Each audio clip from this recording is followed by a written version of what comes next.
this is a mess around FLP. So I don't have any EQ on the kicks. Oh my gosh, let me do this real quick. Oh, it's getting in the way. There we go. Whatever. So right now I have my kick. And this one I had it at 55. But, oh no I didn't. I had it at 48. And normally I like to keep my kicks around 40 to kind of like maybe 35-ish is pushing it. Put like 50 is the highest I'll probably go. And what this is just allowing that low end to breathe and go like this, you know. And rhythm, when we talk about rhythm instead of dubstep or like instead of bro step or all these other genres, rhythm I find that your kick is going to be more down to 33, so you let all that low end just kind of like punch you, you know. And here I have a really good example right here.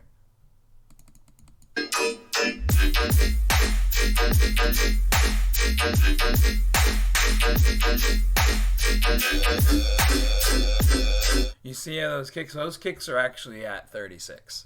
They stop around 36, and I did the side chaining, the exact side chaining that I showed you. I did that here, but yeah, and with the kick that I did with that kick, I'm pretty sure.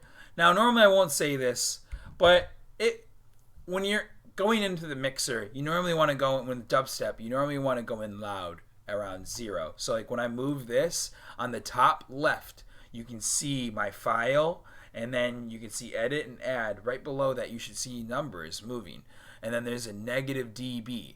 So I normally try to mix in around 0 dB.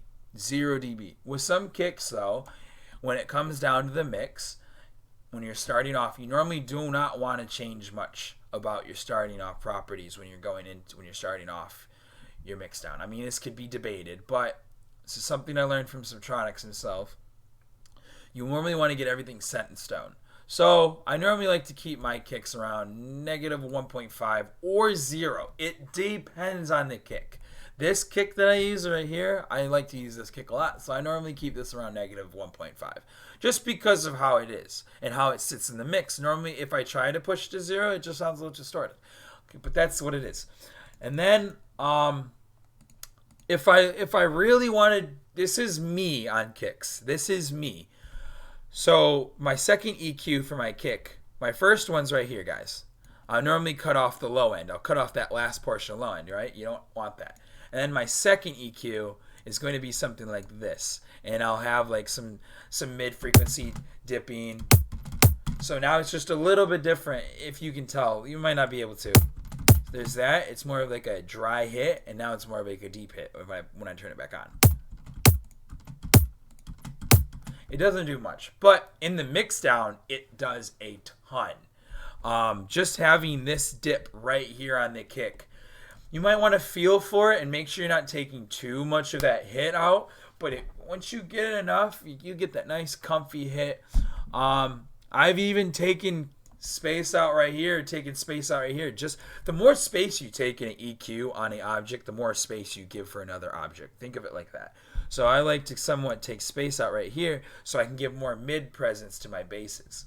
We'll get into that later. But that's pretty much kicks. Other than that, I'll normally throw on a transient kicker or transient shaper, turn up the speed. So on this one, the speed is pretty much just on how quality it is going through it's turning up the transient. And then the kick, well, no, my bad. The kick is turning up, the attack is turning up the transient. The speed is turning up how fast it goes through. And then if we used one that you'd normally be kind of familiar with, it would be something like, oh, oops. What the hell? Oh, I did it again. Here we go. So we just turn up the gain and blah-bitty. You get the point. But it's the same thing.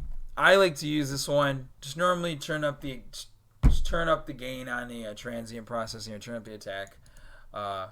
Yeah.